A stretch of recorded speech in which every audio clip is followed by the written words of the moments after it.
Bonjour, bienvenue à votre émission La Victoire de l'amour. J'espère que vous allez bien cette belle journée du mois de mars. Je ne sais pas si vous êtes comme moi, mais quand le mois de mars arrive, j'ai l'impression que tout renaît. J'aime beaucoup le mois de mars. Aujourd'hui, je rencontre avec beaucoup de joie quelqu'un que j'aime beaucoup, Christine Michaud. Et aujourd'hui, elle a choisi un thème que j'aime énormément, qu'on va développer, savoir reconnaître les clins d'œil de Dieu. Vous allez voir qu'il y a bien des moyens de le reconnaître. Et aujourd'hui, on aura une chronique de notre ami William Baudouin sur le même sujet. En chanson, Julie Massicotte qui nous fait une très, très belle chanson. Et l'homélie avec notre ami Victor de Paris. Bienvenue à votre émission La Victoire de l'amour. Un seul geste de toi viendra mon secours. Viens semer dans mon âme le grain de l'amour. Je traverse un désert et je meurs de soif.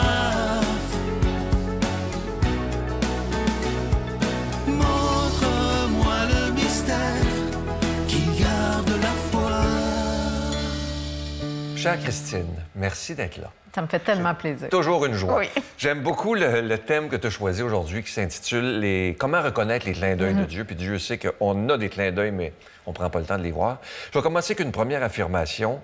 Je pense que tu penses la même chose que moi. Le hasard n'existe pas. Non, mais non seulement je pense qu'il n'existe pas vraiment, mais qu'il y a Dieu là-dessous la plupart du temps. Tu sais, quand tu dis des clins d'œil de Dieu, déjà, moi, cette expression-là parle à la petite fille en moi. Tu sais, même souvent, je vais dire un clin Dieu. Clin Dieu. Si on met clin d'œil de Dieu en rapide, là, ça peut faire clin Dieu. Puis je trouve ça cute que, tu sais, un clin d'œil, premièrement, des fois, c'est très court.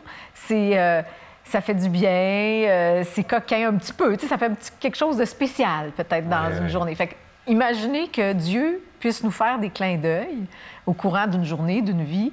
Bien, je trouve ça joli. C'est quelque chose que j'aime croire. J'ai envie de le dire comme ça. Moi, je suis convaincu qu'il nous en fait des clins d'œil à sa façon. Mais... toi, en plus, tu en as eu des preuves aussi. Moi, j'en ai tant. Oui, mais je vais commencer avec toi. Oui.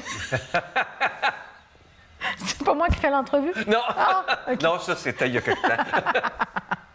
Alors, oui, moi, tu me demandes c'est quoi mes clins d'œil de Dieu qui t'ont marqué. Oui, bien, il y en a une tonne. En fait, puis souvent, là, je trouve que c'est de deux façons que ça arrive. C'est soit pour guider mon chemin. Tu sais, c'est souvent des trucs qui vont faire que ça me dit où aller ou comment faire les choses, ou tu sais, les décisions à prendre. Souvent, ça va m'éclairer dans ces moments-là. Ou des fois, ça va être juste une preuve ou une confirmation, je devrais dire. Tu sais, des fois, j'ai amorcé peut-être un changement, un nouveau chemin, puis là, ça se peut que je doute encore un peu, ou tu sais... Et il va arriver quelque chose qui est comme bang! Là, je me dis, oh wow! Ça, c'est la preuve, c'est la confirmation que c'est exactement ce que je devais faire. Je te donne un exemple concret. Je suis déménagée il n'y a pas si longtemps. Et un matin, je suis dans une chambre d'hôtel devant un lac, qui est le lac Beauport, près de Québec, puis où j'ai déjà habité. Quand je suis là, je suis bien. Il y a une énergie particulière. Et comme un enfant aurait fait, là, je suis assise devant le lac, puis je dis « Ah, moi, un jour, je fais le vœu de revenir vivre ici. » Puis je dis « Même si c'est à temps partiel, j'aimerais ça revenir plus souvent ici. » Puis je pars marcher. Et ça a été quelques fois à marcher, mais après ça, à un moment donné, je tombe sur une petite affiche « Maison à louer ». Mais tu sais, une affiche de rien du tout, là. Puis une rue qui n'est pas la rue où je passe habituellement. Ah, faut la chercher pour la trouver. Oui, c'est vrai, tu es venu. Effectivement. On passe pas là par hasard. Et voilà. Alors, donc, je suis passée là avec mon petit chien, je vois la pancarte et tout ça. Bon, je fais une histoire courte. Je me retrouve à aller visiter cette maison-là plus tard. Un coup de cœur monumental en rentrant. Je loue la maison. En fait, j'embarque dans le processus de location pour me rendre compte que le propriétaire de cette maison-là, il accompagnait ma meilleure amie à notre bal de secondaire 5. Bien, voyons donc. Tu sais, quand on dit c'était quoi les chances? Fait que dans ce temps-là, là, il y avait trop de choses. Je me disais, pourquoi j'ai pensé de faire ce vœu-là? Après, la petite maison qui arrive, le propriétaire, puis il y a plein d'autres choses, là, les voisines. Attends, je te l'avais raconté, mais je le raconte pour le public parce que c'est quand même trop cute, puis ça va me permettre de les saluer. Mais tu sais, le jour de mon déménagement, je suis arrivée à la maison, puis il y a un voisin qui vient, pour lui, c'est une résidence secondaire, ils ne sont pas toujours là. C'est un couple qui sont adorables. Et ils écoutent La Victoire de l'amour. Et leurs amis écoutent La Victoire de l'amour aussi. Fait que moi, j'arrive, en fait, le camion de déménagement me suit. Mon frère est déjà arrivé. il y a genre 20 personnes sur une petite terrasse, tu sais, de la maison à côté de chez moi. Puis là, au moment où je rentre avec ma voiture, ils se lèvent tous debout. Je sors de l'auto, ils applaudissent. Puis là, j'entends « La victoire de l'amour! » C'est mignon. Oui, mais tu sais, à l'époque, il y avait l'émission Surprise, Surprise. Oui. Tu sais, j'étais comme, mon Dieu, les caméras sont cachées où? Qu'est-ce qui se passe? Mais oui, c'était l'accueil qui m'avait choisi de me réserver parce qu'il savait que, bon, j'aménageais là. Mais tu sais, c'est tout ça. Pour moi, ça, c'est des clins d'œil de Dieu. Oui, tout à fait. Je veux dire, c'est quoi les chances que c'est... Puis c'est de la bonté pure, c'est de la joie. C'est un beau clin d'œil de Dieu parce que toi, tu as pris le temps de le voir. Oui. Il y a beaucoup de gens. Moi, je suis Bien sûr que ça arrive à toutes les personnes qui nous écoutent. Convaincu. Mais c'est sûr, là, je ne l'ai pas avec moi, mais c'est sûr que si tu as ta tablette tout le temps de même puis ton Non. téléphone, tu ne verras pas les clins d'œil de J'ai Dieu. besoin de faire des gros clins d'œil. Non, mais c'est vrai, il y a des gens qui disent on dirait que Dieu ne nous parle plus. Oui, non. Dieu, il parle autant qu'avant, sinon Certaine, plus. certaine. Mais on est tellement pognés avec nos téléphones, on est penchés comme ça. Et c'est pour ça qu'à un moment donné, On n'est pas là. C'est on n'est nous pas qui là, ne sommes c'est pas ça. là. Exactement. tu sais. Mais effectivement, puis je pense que les clins d'œil de Dieu, ou en tout cas, on peut appeler ça comme on veut, mais souvent, le propre de ça aussi, je trouve que ça nous fait du bien. Ça nous sécurise. Ça fait comme « Oh, wow, tu sais, c'est beau la vie, merci, la vie ». Ça nous met dans un état de gratitude aussi. Puis il n'y a pas... Je trouve que quand ça arrive, c'est léger, puis il n'y a pas de doute. Parce que des fois, il y a des gens qui vont chercher des signes, tu sais. Il faut faire attention aussi. Oui, là. parce que, tu sais, des fois, je dis, moi, quand il y a trop de signes, là, quand tu cherches trop de signes, là, puis là, à un moment donné, tu viens tout mêler dans tes signes, là, bien, c'est putain des signes. C'est ça, tu sais. exactement. Faut savoir les reconnaître. Moi, il y a les plus beaux signes que j'ai vus qui étaient à peu près impossibles. Tu sais, je viens d'un tout petit village. Tu sais, si on m'avait dit un jour, Sylvain, tu vas rencontrer, ça pour moi, c'est un beau clin d'œil de Dieu, l'homme le plus aimé de la France, l'abbé Pierre. Quelqu'un m'aurait dit ça. Ah, wow. Ouais. J'aurais dit, ben voyons, là, comment tu veux que ça arrive? Mais non, c'est ça. Dieu a tout fait pour que, et ça, c'est spectaculaire, là, pour que je puisse le rencontrer, que je puisse être ami avec lui. J'ai fait un CD avec lui. On est devenus proches. J'allais chez eux, pas chez eux, au bureau, dans sa petite chambre-là de rien. Et les discussions que j'ai eues avec cet homme-là, puis je me souviens, une fois, avant qu'il décède, il était malade, et comme il était extrêmement connu, il fallait qu'il cache à l'hôpital, sous un faux nom. Et sa secrétaire m'avait appelé et m'avait dit, le père, elle l'appelait le père veut te voir. Fait que je suis allé à cachette, en tout cas. Et là, je me disais, j'ai ce privilège-là de connaître l'abbé Pierre, et pour moi, j'ai reconnu que c'était Dieu qui regardait le petit gars que je suis, que j'étais, puis qui m'a fait un beau clin d'œil en disant, je peux tout. Et Ben, ça, c'est quelque chose, Et quand tu le réalises. oui, puis ce qui est beau dans ce que tu dis là, c'est que là, je trouve que c'est un cadeau. Donc, souvent, les clins d'œil de Dieu, ce sont des cadeaux aussi. Ouais. Puis tu parles, là, c'est une rencontre, mais c'est vrai que ça arrive souvent Tu dans t'en les racontes rencontres. Un autre qui est Oui. spectaculaire. Oui. Les gens ne me croyaient pas, mais ça, j'ai la preuve, parce que l'émission est passée, je pense, 4-5 fois. OK. C'est qu'il y a plusieurs années, tu as sûrement vu le film Les Intouchables. Oui, bien sûr. Bon. Mais avant que le film sorte, Oui. j'ai la chance de rencontrer le vrai Philippe Pozzo Ah, de Borgo chez lui, à Paris. Et on fait une émission, là. Et moi, je suis là devant lui. Je ne savais pas qu'un jour un film serait fait, mais il m'impressionnait déjà. Et je vais finir, je reviens à toi après, mais c'est la première fois que je suis obligé d'arrêter une entrevue parce que je suis trop ému. À un moment donné, parce que lui, il était paraplégique, il est décédé. Et il est assis en avant de moi et il me dit, Sylvain, même dans mon état, la vie est tellement belle. Moi, j'ai été obligé d'arrêter, là. Ah oui. Parce que là, c'était trop. Et là, j'ai encore vu un beau... Tu sais, une claque, je n'étais pas en disant, Dieu, regarde, je t'ai même donné ça. Et pour moi, ça a été des moments, et je l'ai même fait venir au Québec, dans nos grands rassemblements. Ouais. Il est venu avec celui qui l'aidait, tout ça qu'on voit dans le film. Alors, ça a été pour moi des gros clins d'œil de Mais Dieu, tu là. vois comment... Mais c'est ça qui est particulier. Tu sais, toutes les ramifications, tout ce qui fait les liens, qui fait qu'à un moment donné, tu rencontres quelqu'un qui revient participer à un événement au Québec. Tu sais, comment tout ça s'explique, là? C'est comme pas des fois, tu te dis, hey, j'aurais voulu en faire ça, là, avec ma petite volonté humaine. Ouais. C'est pratiquement impossible. Ouais. Ben, c'est ça. Mais tu sais, quand Dieu décide de quelque chose, tasse-toi parce que ça va arriver. Oui, non, mais moi, j'adore ça parce que souvent, je m'amuse à dire que, tu sais, je veux être au service, tu sais, puis je dis, ma petite prière, mon Dieu, utilisez-moi. Mais je trouve que c'est là aussi qu'il vient nous donner des indices souvent de qu'est-ce qu'on peut faire ou avec qui, tu sais, on a à faire des choses. Moi, je te relance avec notre ami William Baudouin. Oui, qu'on va voir tantôt. Moi, William, là, je l'ai rencontré ici, évidemment, à un moment donné.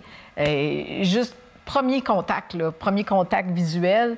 Tu sais, quand tu sens, c'est inexplicable qu'est-ce qu'on ressent des fois pour Même lui, quelqu'un. il comprend rien. Tout ce qui se passe, tellement ça va vite. Non, exact. Puis là, ça a fait comme, hey, wow, mais. Puis là, après, j'ai écouté son entrevue. Je fais une blague souvent, dernièrement, je raconte ça à tout le monde parce que, tu sais, quand j'écoutais, il était ici en entrevue, moi, j'étais dans la salle de maquillage, puis j'avais Sœur Angèle avec moi dans la salle de maquillage qui papotait un peu, tu sais. Fait que j'étais obligée de dire, Sœur Angèle, je veux écouter. Fait que là, je voulais absolument entendre ce que William disait. Je me disais, hey, je peux pas croire que je fais taire Sœur Angèle, ce que j'aurais pas fait pour William Baudouin, finalement, mais. Tu sais, il y a quelque chose en lui qui a touché mon âme. Je me suis dit, my God, il pourrait être mon fils, ce beau grand garçon-là. Et j'en reviens pas de son, je sais pas, sa spiritualité. Je trouve que c'est presque un mystique à 32 ans, de la façon qu'il parle, qu'il pense, tout ça. Alors là, je l'ai invité, moi, dans un groupe. Tu sais, j'accompagne des gens sur le web.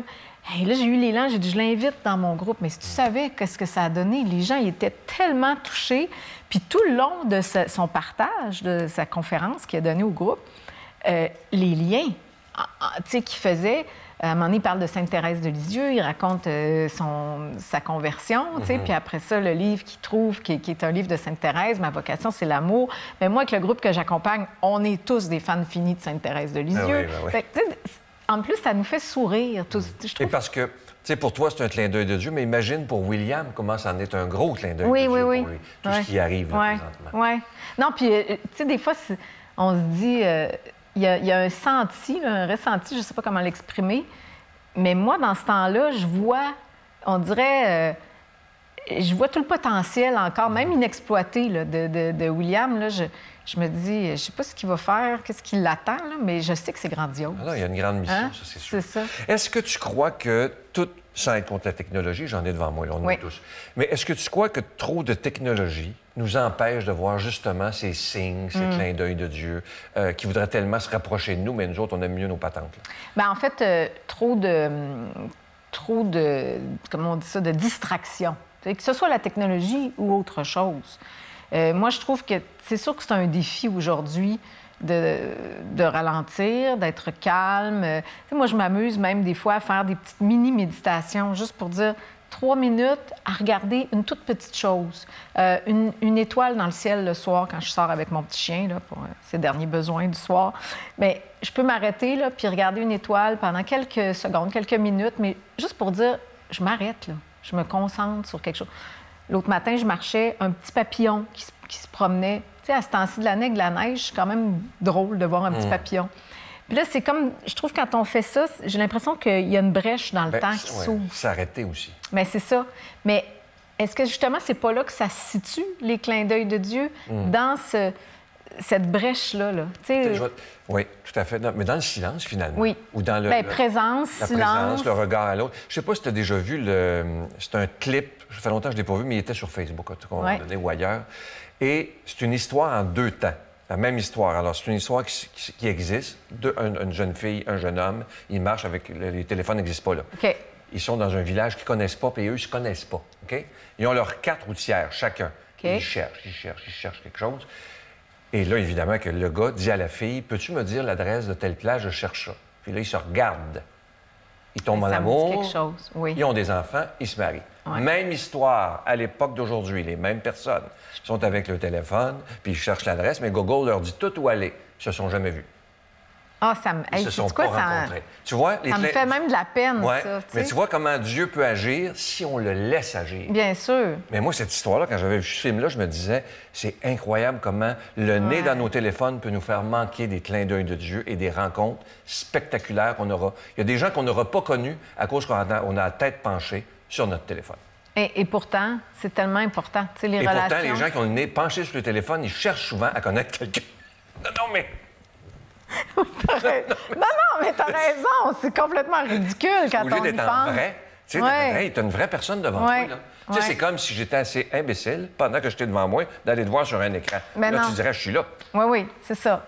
Mais c'est vrai, puis c'est ça qu'on fait aujourd'hui. On est tous pareils. Hey, tu me fais juste penser, on ne demande plus notre chemin. Tu sais, quand j'étais petite, là, on arrêtait au dépanneur. On était perdus, puis on allait voir le caissier, la caissière. Puis là, il sortait de sa carte, puis là, on riait des fois là, parce qu'on se disait... Il y avait des rencontres qui se faisaient à cause de ça. C'est sûr, mais c'est pathétique. C'est déjà fini, tu vois, c'est pathétique. Et je trouve que la chanson d'aujourd'hui va bien avec le sujet, avec l'histoire que je viens de te raconter. Les gens heureux. Oui, mais c'est ça. C'est tellement beau. Revenons là. Oui, exactement. Je te l'offre. Et à tous ceux qui écoutent, interprété par Julie Mascotte. Écoutez bien les paroles, vous la connaissez de toute façon. Les gens heureux.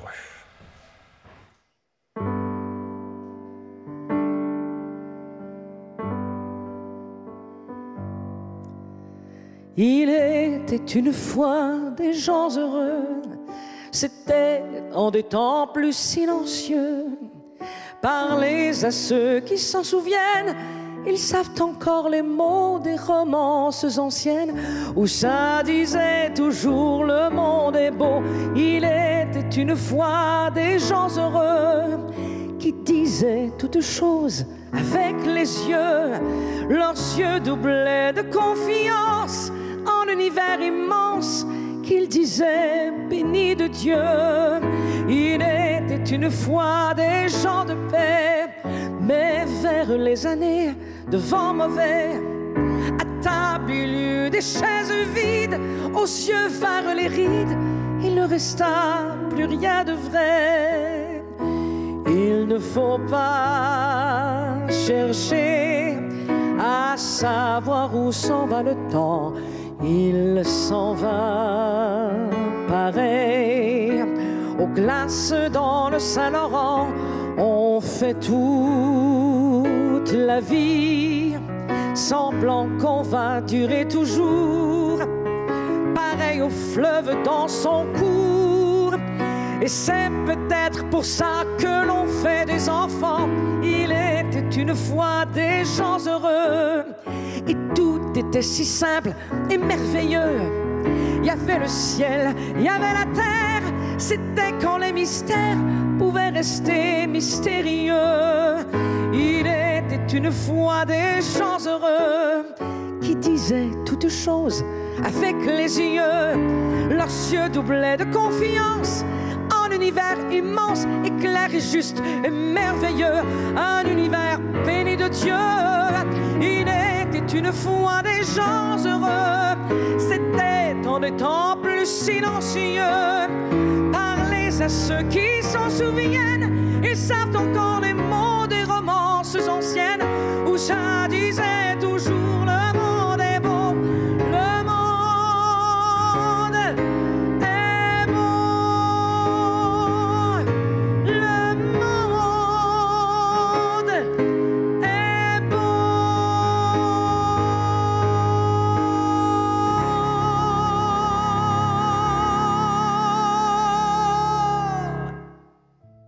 Notre Père qui es aux cieux, que ton nom soit sanctifié, que ton règne vienne, que ta volonté soit faite sur la terre comme au ciel.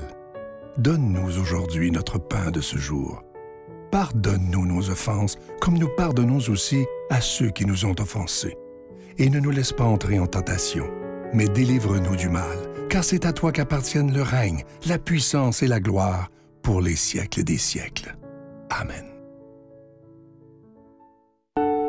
Je continuerai à croire, même si tout le monde perd espoir. Je continuerai à aimer, même si les autres parlent de haine. Je continuerai à construire, même si les autres détruisent. Je continuerai à parler de paix, même au milieu d'une guerre. Je dessinerai des sourires sur des visages en larmes et je tendrai les bras à ceux qui se sentent épuisés. Oui, je continuerai à croire.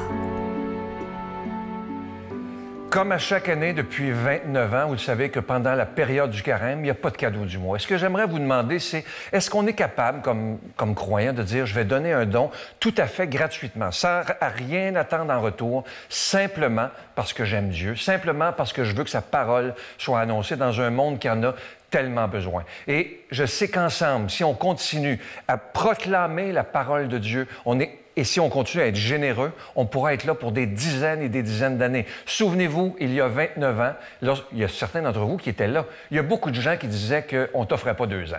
Mais quand Dieu a quelque chose dans le cœur, il le fait jusqu'au bout et il n'y a rien qui peut empêcher qu'un projet se réalise quand c'est un projet de Dieu. Et on l'a prouvé, vous et moi, que cette œuvre, elle est une œuvre de Dieu. Et moi, je vous remercie de tout mon cœur de ce que vous ferez pour la victoire de l'amour en cette période de carême 2024. Je vous rappelle que vous recevrez un reçu pour fin d'impôt. Je vous donne l'adresse, la Victoire de l'amour, case postale 120, succursale Boucherville à Boucherville, le J4B 5E6. Je vous la redonne, la Victoire de l'amour, case postale 120, succursale Boucherville à Boucherville, le J4B 5E6. Également par téléphone, par carte de crédit du lundi au jeudi de 8h à 17h dans le 514-523-4433, 523-4433 ou sans frais le 1-888-811-9291. 1-888-811-9291 et aussi sur notre site Internet qui est un moyen très sécuritaire, rapide et efficace de faire votre don, le www.lavictoiredelamour.org. Merci de tout cœur de votre générosité. Mon Dieu, donnez-moi la sérénité d'accepter les choses que je ne peux changer, le courage de changer les choses que je peux et la sagesse d'en connaître la différence. Amen.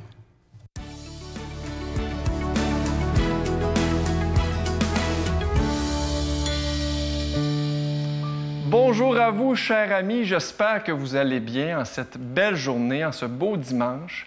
Pour les fins observateurs, vous avez réalisé que je ne suis pas Christine Michaud. Ça me fait plaisir d'être avec vous en ce beau dimanche, effectivement. Je suis là aujourd'hui pour vous présenter une petite chronique en lien avec la notion de clin de yeux que Christine nous a parlé un peu plus tôt. Et j'ai une petite histoire à vous raconter, très simple. Cette semaine, je méditais sur la notion de... Je me demandais pourquoi Jésus était tant fasciné par les plus pauvres. Ça a toujours été un peu un mystère pour moi et j'ai eu un clin d'yeux qui est venu m'expliquer la raison du pourquoi. Je rencontrais un jeune homme avec une trisomie 21, vivant avec une trisomie 21, et il est venu me voir cette semaine en me disant « Tu sais, William, je suis un trisomique et pour moi, c'est extrêmement difficile de trouver l'amour. J'aimerais tant me marier et avoir une femme. » Et quand il me racontait ça, il pleurait, puis c'était tellement touchant, c'était souffrant, fragile, il était vulnérable. Et moi, mon cœur était complètement touché. J'ai découvert que dans cette petite histoire, en fait, il y avait quelque chose de très, très grand dans cette authenticité-là, chez ce pauvre homme, chez cet homme humble. Et finalement, ça m'a fait penser à une petite histoire. Il est écrit qu'un jour, cher ami, Dieu et les hommes se parlaient de visage à visage, de face à face. Puis un jour, la distance entre l'homme et Dieu s'est créée. Et on explique très simplement cette histoire par l'homme a voulu s'élever au-dessus de Dieu. Dieu, par amour pour l'homme, a laissé l'homme s'élever tout en restant très, très bas, très humble et en espérant son retour. Eh bien, cette histoire-là me rappelle à quel point Dieu est grand dans sa petitesse, dans son humilité. Et c'est peut-être la raison pour laquelle Jésus, cher ami, aimait tant les petits, les pauvres, les vulnérables. C'est qu'il y retrouvait cette relation de visage à visage, de face à face. Alors, l'invitation que j'ai envie de vous faire aujourd'hui, cher ami, et c'est une invitation très, très simple, c'est de s'incliner davantage dans notre quotidien. Inclinons-nous pour peut-être retrouver ce visage familier qui nous aime tant. Sur ce, belle fin de semaine. Bye-bye.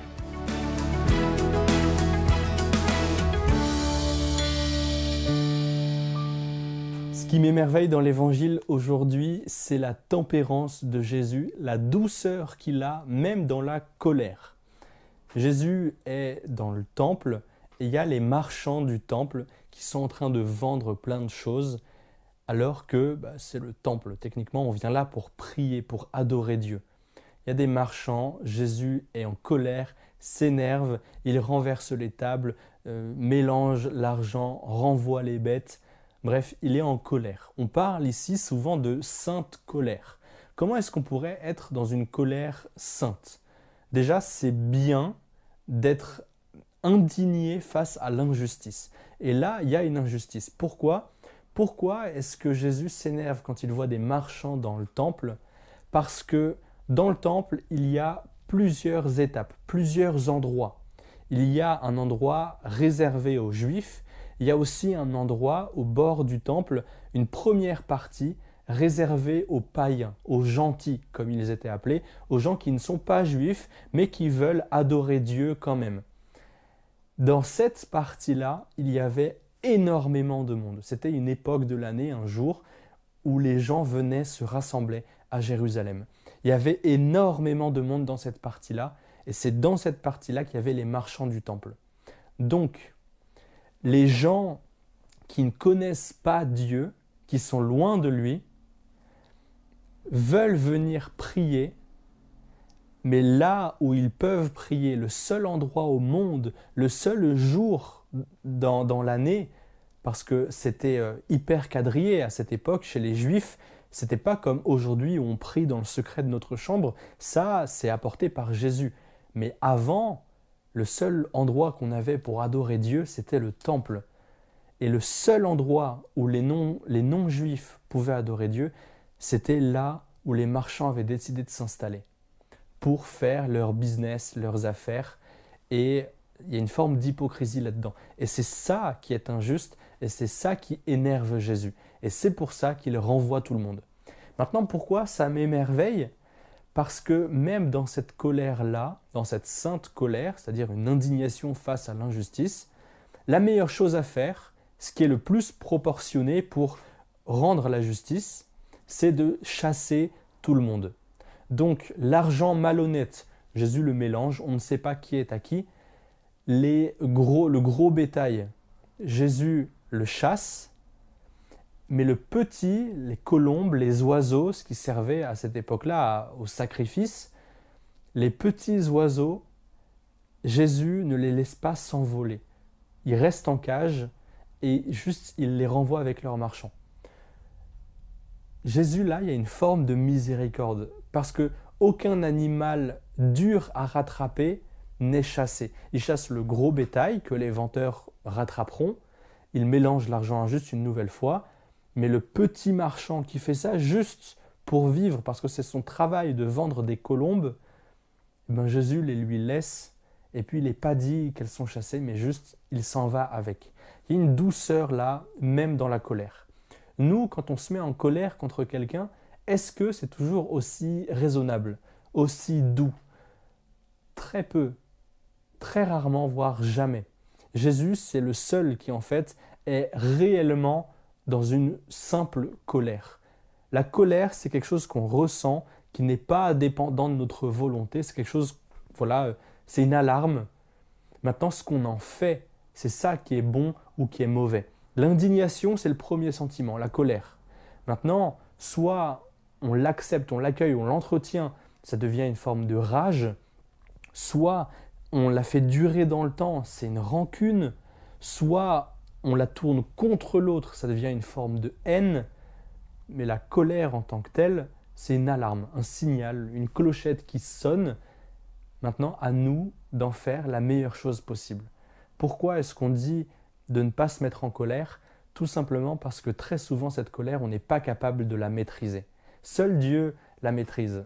Et c'est pour ça qu'on peut passer de la colère à la miséricorde. Quand on sent ce premier sentiment, essayons de nous dire, s'il savait la bêtise qu'il est en train de faire, il ne l'aurait jamais fait. Et puis essayons de prendre exemple sur Dieu dans la colère. Au nom du Père et du Fils et du Saint-Esprit. Amen. Je vous salue Marie, pleine de grâce. Le Seigneur est avec vous. Vous êtes bénie entre toutes les femmes, et Jésus, le fruit de vos entrailles, est béni. Sainte Marie, Mère de Dieu, priez pour nous pécheurs, maintenant et à l'heure de notre mort. Amen.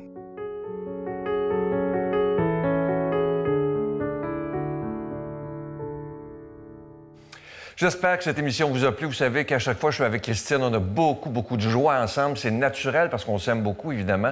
Et j'espère que vous avez apprécié cette nouvelle chronique avec William. Il sera là quelques fois par année, mais il y a tellement une grande profondeur. Alors, merci de tout cœur. Et je vous mets au défi cette semaine. Un défi d'une semaine. Puis quand vous allez l'avoir fait une semaine, vous allez le faire 2 semaines, 3 semaines, 1 mois. Essayez de reconnaître les clins d'œil que Dieu vous fera cette semaine. Il va vous en faire. Il va vous donner des signes très clairs. Mais pour ça, il faut être capable de lâcher son téléphone quelques minutes et de lâcher tous les écrans et de dire à Dieu, là, j'attends ton clin d'œil. Je vous souhaite une belle journée. À demain. Bye.